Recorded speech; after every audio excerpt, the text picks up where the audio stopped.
PCF Front de Gauche. Ah non, c'est les mélenchonistes, les insoumis pourtant. Alors, vous les appelez comme ça. Mais Les c'est insoumis... eux qui sont... Ah, c'est pas moi qui... Non, je veux dire, vous les appelez les mélenchonistes. Eux s'appellent les insoumis au-delà des mélenchonistes. Je dis non, c'est la candidature PCF Front de Gauche, c'est une candidature qui est ouverte. C'est-à-dire qu'actuellement, la suppléance est libre, espérant pourquoi pas, comme je dis dans le texte, qu'effectivement... Vous avez pas de suppléance encore? Non, elle reste ouverte, elle demeure ouverte à tous ceux qui, comme je le dis dans le texte, effectivement, susceptibles de voter au premier tour et au deuxième tour des présidentielles d'une candidature commune, celle de Jean-Luc Mélenchon, eh bien, n'aient pas à s'affronter lors des législatives derrière. C'est ça l'idée. Les insoumis sont les insoumis. Je crois qu'effectivement, ils se réunissent de temps en temps du côté de Tavernier, etc. Nous avons... Je les ai vus, monsieur... vous connaissez peut-être monsieur Debully? Oui, bien sûr, bien sûr. Mais alors, c'est pas son... comment dire... Non, du tout. Mais alors, eux, c'est quoi par rapport... Mais attendez, ils se réclament des mélenchonistes, ils se réclament de Jean-Luc Mélenchon. Je veux dire, j'y suis allé. C'est ça que je comprends pas. Les insoumis... Alors, Jean-Luc Mélenchon... Parce que là, vous portez la candidature de Jean-Luc Mélenchon pour les présidentielles. Au présidentiel. Par contre, sur les législatives à suivre, je rappelle que le Parti communiste français a souhaité effectivement soutenir la candidature de Jean-Luc Mélenchon au présidentiel. Son programme est sans doute le plus proche, semble-t-il, le plus proche de nos propositions, la France en commun, pour les présidentielles. Son programme est un programme... Donc le PCF Front de Gauche soutient la candidature de Mélenchon. Bien sûr, au présidentiel. Oui, mais... Par contre, en ce qui concerne les législatives qui sont à suivre, il est clair que nous souhaitons pouvoir nous rassembler sur un programme, lequel effectivement s'appelle la France en commun, avec les 7 axes que je viens d'énoncer, et ma candidature PCF Front de Gauche, est une candidature ouverte à tous ceux, pas d'ailleurs exclusivement les insoumis, à tous ceux qui, votant Jean-Luc ou appelant à voter Jean-Luc Mélenchon au premier tour des présidentielles, seraient susceptibles de porter ce programme de la France en commun sur des législatives à suivre. Je rappelle que depuis effectivement un certain temps, l'inversion du calendrier des élections a fait que très souvent derrière les présidentielles, il y a une majorité qui a tendance à suivre les résultats de la présidentielle. Eh bien nous voulons pouvoir, pour faire de cette présidentielle et de la candidature de Jean-Luc Mélenchon une candidature efficace, on veut un fort groupe à l'Assemblée nationale, groupe Front de Gauche communiste, et pourquoi pas tous ceux qui se réclament du progrès social, pourquoi pas les insoumis, mais il s'agit des législatives derrière. Oui, mais alors, oui, très bien, mais je vous avoue que c'est... Enfin, du coup, c'est un peu déconcertant, c'est un peu... ouais, moi je trouve ça... Parce que monsieur... Mais alors du coup... Mais rien n'est... Du coup, ça veut dire qu'ils peuvent présenter... Ils sont susceptibles, ces insoumis, de présenter un candidat en face de vous aux législatives? Mais je rappelle que... oui, bien sûr qu'ils sont susceptibles ils sont complètement... C'est quand même très déconcertant. On est d'accord, encore une fois je dis dans le texte qu'il s'agit, mais d'ici les élections présidentielles et au lendemain des élections... Il va se passer des choses, des tractations, des ralliements, Au jour le jour, le paysage politique qui change en ce moment. Donc fort est celui qui est capable de dire ce que demain sera politiquement du point de vue de nos élections. Alors, par ailleurs, les Insoumis ont souhaité se rassembler derrière effectivement le QLM 2017. Et ils m'ont juré, alors ça c'était fin novembre, qu'ils présenteraient un candidat sur toutes les circonscriptions. Absolument. Donc ça veut dire que vous aurez un candidat insoumis en face de vous, pour l'instant. Sauf si les insoumis seraient susceptibles, pourquoi pas, puisque nous avons eu cette initiative de demander à nous voir. On a demandé à rencontrer les insoumis sur la circonscription. Semble-t-il, ils ont de leur côté une façon de désignation des candidats, etc., que je ne connais pas dans l'immédiat, qui nous distingue complètement de ce qui s'est produit ici au Parti communiste sur le Parisis, où on a discuté. Moi j'ai été élu effectivement... Vous avez été élu par les militants d'ici? Du Parisis, absolument, de tout le Parisis, c'est-à-dire des 12 villes qu'il compose, y compris Taverny, y compris... D'accord, le vote il s'est fait il y a longtemps? Moi je dirais il y a 2 semaines, je crois, c'est le 26 janvier. Les résultats du vote ont été proclamés le 26 janvier au soir. Et alors, une très large majorité, c'est-à-dire que précisément sur 78 exprimés, c'est 76 personnes qui ont voté. Les deux se sont abstenus. Vous voyez ? Et donc, 76 pour sur 78. Voilà. Ça fait suite, mais vous le savez. Là, on parle des militants du Parisis. On parle des militants du Parisis, mais étaient appelés à s'exprimer. Seulement les militants, d'ailleurs. Tous les gens susceptibles effectivement de prendre part à la discussion. Et je dois dire que ce vote fait suite quand même à des débats que nous avons eus entre nous sur présente-t-on un candidat, n'en présente-t-on pas. Je rappelle qu'il y a eu une conférence nationale au mois de décembre au PCF sur laquelle on s'est exprimé sur les présidentielles avec deux options. Est-ce qu'on soutient la candidature Mélenchon sur les présidentielles ou est-ce qu'on propose un candidat issu de nos rangs? Vous vous souvenez, je ne sais pas si vous avez été briefé là-dessus. Ce que je sais, c'est que majoritairement, il a été proposé, donc à l'issue de ce vote interne au Parti communiste, de soutenir la candidature de Jean-Luc Mélenchon au présidentiel. D'accord ? Ça, c'est un fait. Mais ce qui n'est pas forcément le cas pour les législatives derrière. Alors, en ce qui concerne les législatives, à suivre. Nous sommes ouverts à toute discussion. Nous avons demandé à rencontrer les Insoumis. Semble-t-il, ça n'a donné lieu pour l'instant à aucune plateforme commune de présentation de candidats sur les législatives. Le Parti communiste occupe largement le terrain politique sur nos 12 villes, sur la circonscription, et par conséquent poursuit sa route, poursuit son chemin, avec cette candidature ouverte qui leur permet, pourquoi pas, entre autres, de nous rejoindre, mais dans un mode de désignation des candidats qui est complètement transparent, qui est clair, qui est en tout cas qui est le porte-drapeau d'un programme. En tout cas, pas d'accord pour l'instant avec les Insoumis pour les législatives. Maintenant, la candidature elle est ouverte, ils peuvent nous rejoindre. Absolument. Ils peuvent nous rejoindre, mais bon, en l'occurrence, ça sera vous le candidat sur la circo, quoi. Encore une fois, moi, nous, au Parti communiste Front de Gauche, on mène notre route. Les élections législatives, convaincus d'ailleurs qu'elles sont si proches des présidentielles à suivre, que c'est maintenant qu'on démarre. On est tout le temps, quoi. On est tout le temps sur le pavé à tracter, à militer, à faire voter, pourquoi pas en conseil municipal des motions sur les fermetures de services publics, l'hôpital d'Argenteuil, etc., les transports, les dossiers que j'évoquais tout à l'heure. Pourquoi pas des débats publics sur, on en a fait 2 l'année dernière en 2016 sur les problèmes de la ligne J, le fret, vous connaissez le dossier. On souhaite cette année faire des débats sur la carrière Lambert. J'ai moi-même assisté à un débat de cette organisation AIDBP il y a 15 jours.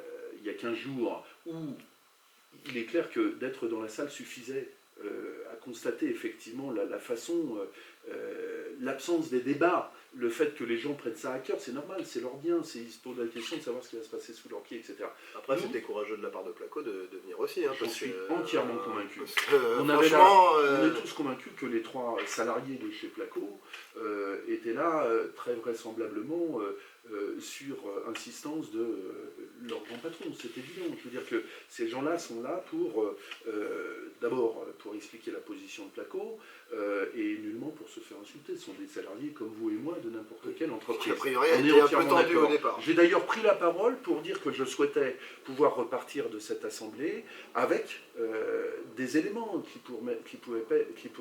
qui nous permettraient, pourquoi pas, soit d'avoir un avis favorable, soit d'avoir un avis défavorable. Et donc j'en suis parti malheureusement sans trop savoir encore. C'est pour ça qu'on va faire des débats publics. De toute façon, comme je le disais dans le texte, il est quand même malheureux que ni même Placo, faut être clair, ni même nos exécutifs locaux aient provoqué des débats publics autour de ces questions qui s'enveniment dans les assemblées comme on l'a vu il y a 15 jours. Et donc, après, il y a eu une enquête publique, malheureusement, les gens c'est vrai, mais ces enquêtes publiques sont tellement intimistes, je dirais. Qui est au fait de ce qui se passe ? Rien ne remplacera toutes les surfaces d'expression démocratique telles qu'un débat public. On a un maire, qui d'ailleurs est président de Valparisis, puisque ça touche plusieurs villes, le débat sur la carrière. C'est vous qui avez remplacé monsieur Alain Kyo. Alain Kyo, vous connaissiez Alain? Je l'ai eu au téléphone et alors pour rien vous cacher, c'était il y a quelques temps. J'avais eu cette discussion avec M. Baudet. Faut quand même avouer que l'opposition à Cormeilles, c'est pas surtout. Je parle pas forcément. Pas une sinécure, forcément, oui. Non, mais ça nécessite d'être sur le trottoir. Je vous parle pas que de ça. Là, je parle pas. En l'occurrence, je parle pas du Front de gauche, mais l'autre opposition de gauche à Cormeilles, elle s'éteint. Je vais vous laisser ces propos. Moi j'aurais même été plus loin, j'aurais dit qu'elle est inexistante.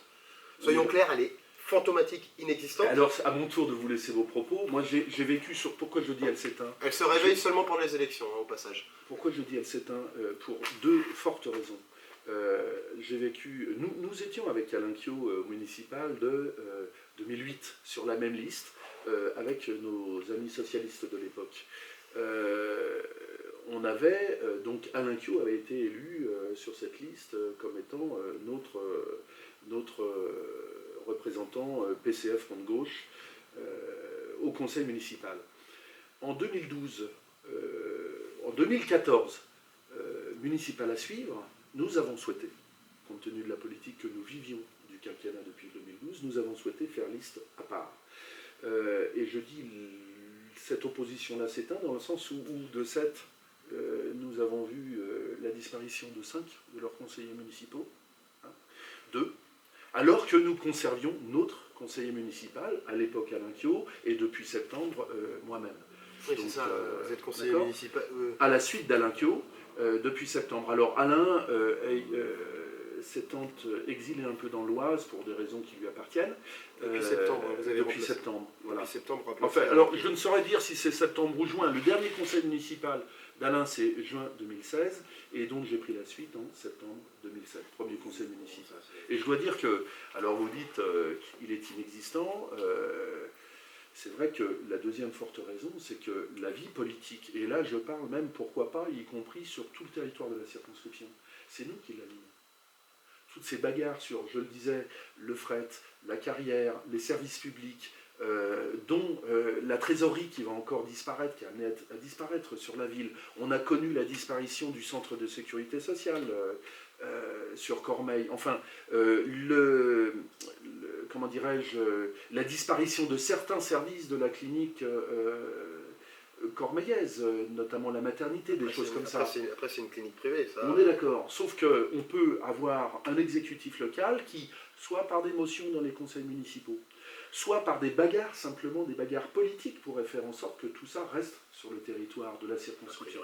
Par exemple, il va y avoir une nouvelle clinique au Bois-Rochefort. On est d'accord.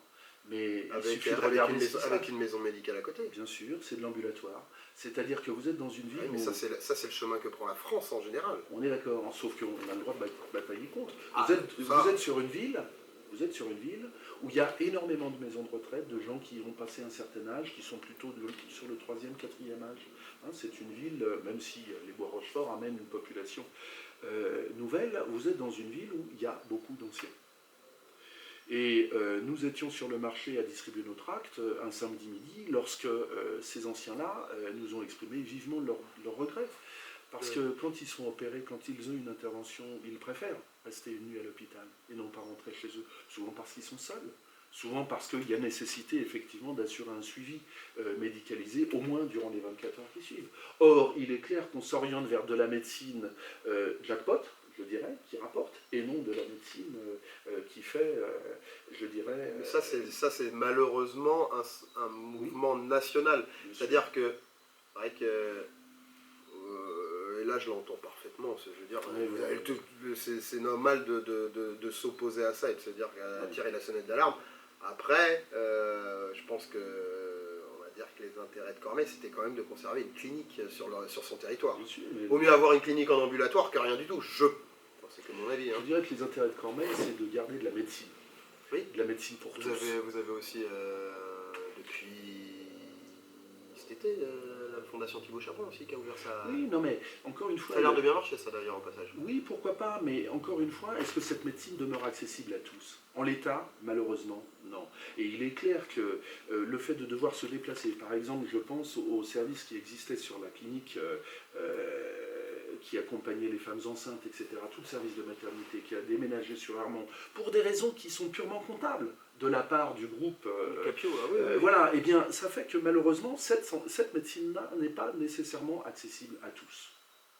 Et donc, du coup, nous, ce que nous voulons, et ça fait d'ailleurs partie de l'une des propositions qu'on évoquait encore dans une réunion récemment, pourquoi pas on a un maire ici, maire de la commune, qui est président de Valparisis, pourquoi pas organiser ou mettre en place les conditions nécessaires pour un centre de santé du Parisis, d'accès aux soins à tous, avec, pourquoi pas, y compris le tiers payant. Vous voyez ce que je veux dire? Ça, c'est de la médecine pour tous. Et c'est des politiques qu'ils pourraient emboîter, qu'ils pourraient mettre en œuvre, qu'ils pourraient développer. Or, on est loin de tout ça. On favorise systématiquement, oui, pourquoi pas, l'installation de services privés. Et ça ne devient pas un service public, ça devient un service au public. Prenons par exemple le cas au Bois-Rochefort du crématorium.